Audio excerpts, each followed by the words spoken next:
Hi hello' নমস্কাৰ। আজি আপোনালোকৰ কাষত লৈ আহিছোঁ আন এটি ব্যতিক্ৰমী গল্প। প্ৰেম আৰু বন্ধুত্বক বিষয়বস্তু হিচাপে লৈ সৃষ্টি কৰা এই গল্পটিয়ে প্ৰতিজন লোকৰ হৃদয় চুই যাব বুলি আশা থাকিল। এই গল্পৰ সকলো চৰিত্ৰ কাল্পনিক আৰু কোনো ঘটনাৰ লগত ইয়াৰ সামঞ্জস্য নাই। গল্পটিৰ মূল চৰিত্ৰত আছে সমীৰণ, সন্ধ্যা, বিনয়, বিদ্যুৎ আৰু হীৰক।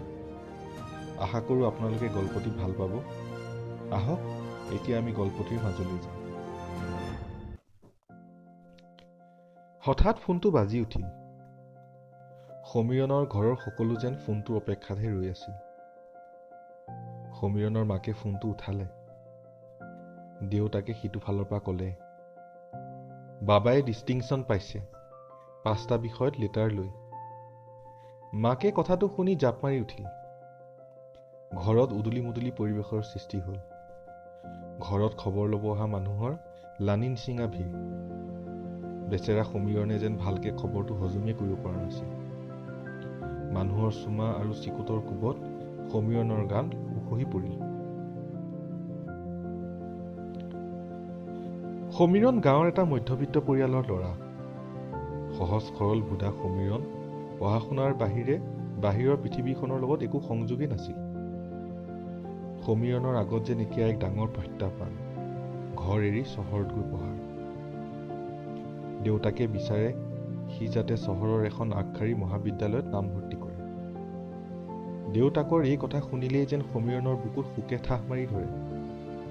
আজিলৈকে মাকৰ আঁচলত লুকাই থকা সমীৰণ কেনেকৈনো এখন অজান চহৰত যায়। সমীৰণৰ সৰলতাৰ এটা আমোদজনক ঘটনা ঘটে এদিন। ঘৰৰ ওচৰৰে পেহীদেউ এগৰাকীয়ে সমীৰণক সুধিলে, বাবাটো বৰ ভাল লাগিল, ইমান ভাল ফলাফল দেখুৱালা, পিছে এতিয়া ক'ত পঢ়িম ভাবিছা? সমীৰণ বিবুধিত পৰিল। সি এখন দুখন মহাবিদ্যালয়ৰ নামৰ বাহিৰে একোৱেই গম পোৱা নাছিল। সি লাহেকৈ কৈ উঠিল, সন্দিকৈ কলেজত যদি পাওঁ তাতে কৰিম নামভৰ্তি। পেহীদেউ আৰু ঘৰৰ সকলোৱে নিজৰ হাঁহি ৰখাব নোৱাৰিলে। সমীৰণৰ মুখত যেন চূণ চাই পৰা নিচিনা অৱস্থা হ'ল। পেহীদেৱে ক'লে, হেই অকৰাটো, সেইখন ছোৱালী মহাবিদ্যালয়হে, তাত তই কি কৰিবি? সকলোৱে সেই বুলি হাঁহিব ধৰিলে। সমীৰণে লাজতে সেই ঠাইৰ পৰা আঁতৰি বেলেগ এটা কোঠাত সোমাই গ'ল। ইতিমধ্যে চহৰৰ এখন আগশাৰী মহাবিদ্যালয়ত নামভৰ্তিৰ বাবে দেউতাকৰ সৈতে আহি মহাবিদ্যালয়ৰ চৌহদত সমীৰণ উপস্থিত হ'ল। ছাত্ৰ ছাত্ৰীৰ দীঘলীয়া শাৰী, সকলোৰে মনত কৌতূহল। হাতত প্ৰমাণ পত্ৰ এটা মোনা লৈ সমীৰণ থিয় হৈ চাই থাকিল।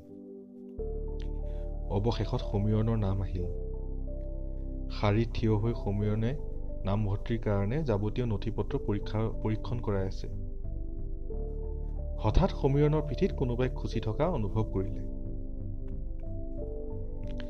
সমীৰণে পিছফালে দেখিলে এজনী ছোৱালী তাক কিবা সুধি আছে। তাইক দেখি সমীৰণৰ বুকুত যেন কিবা এটাই খুন্দা মাৰি ধৰিলে। প্ৰথম চাৱনিতে চশমাৰ মাজত থকা নীলা চকুৰ চুটি চাপৰ মৰম লগা ছোৱালীজনী সমীৰণৰ বুকুত প্ৰেমৰ বীজটো ৰুই থৈ গ'ল। 2-3 বাৰ সোধাৰ পিছত সমীৰণ নিজৰ কল্পনাৰ পৃথিৱীৰ পৰা ওলাই আহিল। তাই তাক হাতত থকা কলমটো সুধি আছিল। শেষত ধন্যবাদেৰে সমীৰণৰ মনত কোলাহলৰ সৃষ্টি কৰা ছোৱালীজনীয়ে সেই ঠাই এৰি ভিৰৰ মাজত নোহোৱা হ'ল। সমীৰণে মহাবিদ্যালয়ৰ প্ৰথমটো মিঠা স্মৃতি বুকুত বান্ধি দেউতাকৰ লগত ঘৰলৈ বুলি প্ৰস্থান কৰিলে। পিছে সমীৰণৰ তাইক লৈ কৌতূহলৰ শেষ নহ'ল। তাইৰ কি নাম, কোন বিভাগত নামভৰ্তি হ'ল, তাক লৈ তাৰ চিন্তাৰ যেন অন্ত নাই।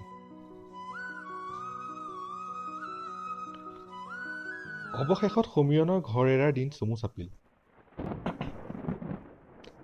অশ্ৰুসিক্ত নয়নেৰে মৰমৰ ঘৰখনক এৰি দেউতাকৰ সৈতে সমীৰণ আহি চহৰত উপস্থিত হ'ল। দেউতাকে চহৰৰে এটা ল'ৰাৰ আৱাসিক হোষ্টেলত সমীৰণক ৰাখি ঘৰলৈ বুলি প্ৰস্থান কৰিলে।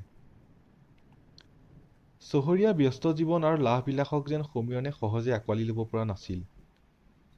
সমীৰণৰ মনটো যেন এতিয়াও সেই গাঁৱৰ বাঁহতলী পথাৰ আৰু ঘৰৰ চোতালখনতে লুকাই আছিল। আজি সমীৰণৰ প্ৰথম দিন মহাবিদ্যালয়। চুচুক চামাককৈ গৈ সমীৰণ মহাবিদ্যালয়ৰ চৌহদত প্ৰৱেশ কৰিলে।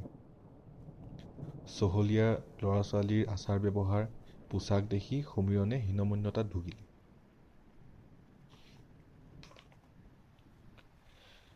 কলেজীয়া জীৱনৰ পাতনি জীৱবিজ্ঞানৰ শ্ৰেণীটোৰ পৰাই আৰম্ভ হ'ল। সমীৰণে পোনছাতেই গৈ প্ৰথম মেজখনতে নিজৰ কিতাপৰ মোনাটো ৰাখি বহিল। কাষতে 3জন ল'ৰা বহিল। দেখাই শুনাই সিহঁতো চহৰৰ নাছিল। চহৰৰ ওচৰৰে গাঁও এখনৰ 3জন ল'ৰাই নিজৰ মাজতে কথা পাতি আছিল। হঠাৎ এজনে সমীৰণক সুধিলে, মোৰ নাম বিদ্যুৎ, তুমি ইমান মন মাৰি আছা যে, ঘৰলৈ মনত পৰিছে নেকি? সমীৰণে লাহেকৈ উত্তৰ দিলে, নাই নাই, প্ৰথম দিন কাৰণে অলপ ভয় খাই আছো। মোৰ নাম সমীৰণ। চমু উত্তৰেৰে সমীৰণে কথোপকথন শেষ কৰিলে। সমীৰণে হয়তো তেতিয়া বুজি পোৱা নাছিল তাৰ জীৱনত এই 3জন বন্ধুৱে তাৰ বাল্যকালৰ বন্ধুবোৰৰ শূন্যতা দূৰ কৰিব। হঠাৎ শ্ৰেণীত সি কেতিয়াও নভবা এটা ঘটনাৰ সৃষ্টি হ'ল। সেই কলম খোজা ছোৱালীজনীয়ে শ্ৰেণীটোত প্ৰৱেশ কৰিলে। বগা চুৰিদাৰ, ডাঙৰ ডাঙৰ কাণফুলি পিন্ধা ছোৱালীজনীক দেখি সমীৰণৰ যেন সকলো দুখ দূৰ হৈ গ'ল। তাৰ হৃদয়ত ৰুই থৈ যোৱা প্ৰেমৰ বীজটোৱে আজি পোখা মেলিলে। তাৰ যেন 2 বছৰীয়া কলেজীয়া জীৱনৰ আৰম্ভণি সাৰ্থক হ'ল। তাই আহি তাৰ কাষৰ বেঞ্চখনতে বহিলে। দিন বাগৰিল।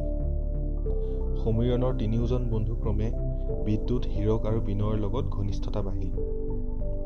প্ৰথম বেঞ্চৰ পৰা শেষৰ বেঞ্চলৈ লাহে লাহে সিহঁতৰ পদোন্নতি হ'বলৈ ধৰিলে। সমীৰণো এই যুঁজত অৱতীৰ্ণ হ'ল। এদিন হীৰকে সমীৰণ আৰু বাকী 2জনক সম্বোধি ক'লে, আৰে ভাই, ব'ল আজি চিনেমা চাব যাওঁ। সমীৰণে ততালিকে ক'লে, নাই নাই, ক্লাছ আছেচোন, কেনেকৈ যাম?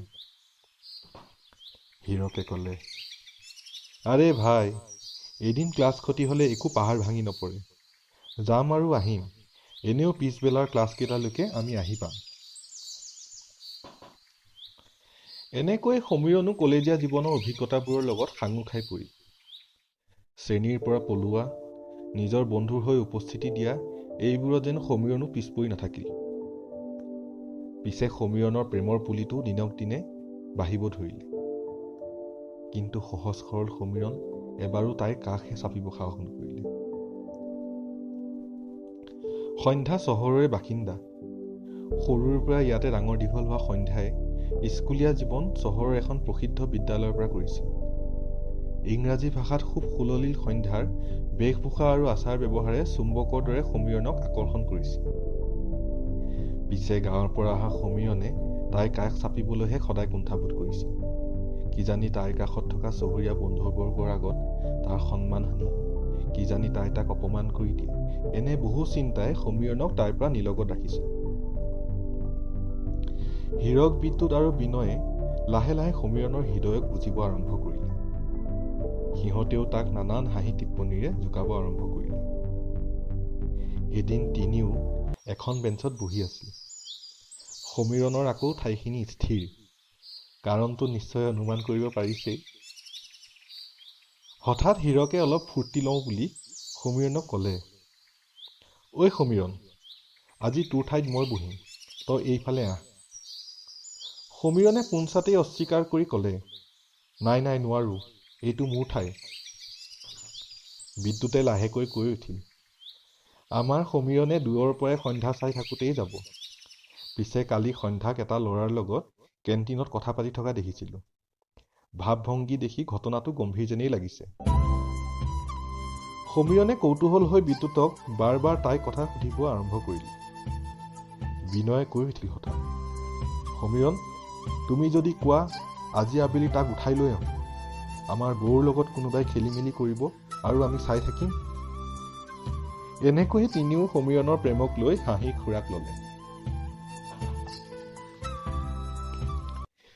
দিন বাগৰি বাগৰি দুটিকৈ বছৰ শেষ হওঁ হওঁ। পিছে সমীৰণৰ সেইদিন আৰু ঘূৰি নাহিল, যিদিনা সি সন্ধ্যাক নিজৰ প্ৰেমৰ কথা ক'ব। এবাৰ দুবাৰ শ্ৰেণীত কথা পতাৰ বাহিৰে সন্ধ্যাৰ লগত সমীৰণৰ কোনো বিশেষ কথোপকথন হোৱাই নাছিল। কলেজীয়া জীৱন শেষ হ'বলৈ গ'ল। পৰীক্ষা আহিল। কলেজৰ অন্তিম দিনা হীৰকে সন্ধ্যাৰ কেইখনমান ফটো গোপনে উঠাই দি সমীৰণৰ হাতত থাপি দিলে আৰু এই কেইখনকে তাই চাই জীৱনটো পাৰ কৰিবলৈ ক'লে। দুখত ভাগি পৰা সমীৰনে একো বুজি পোৱা নাছিল বিনয়ক কি উত্তৰ দিব।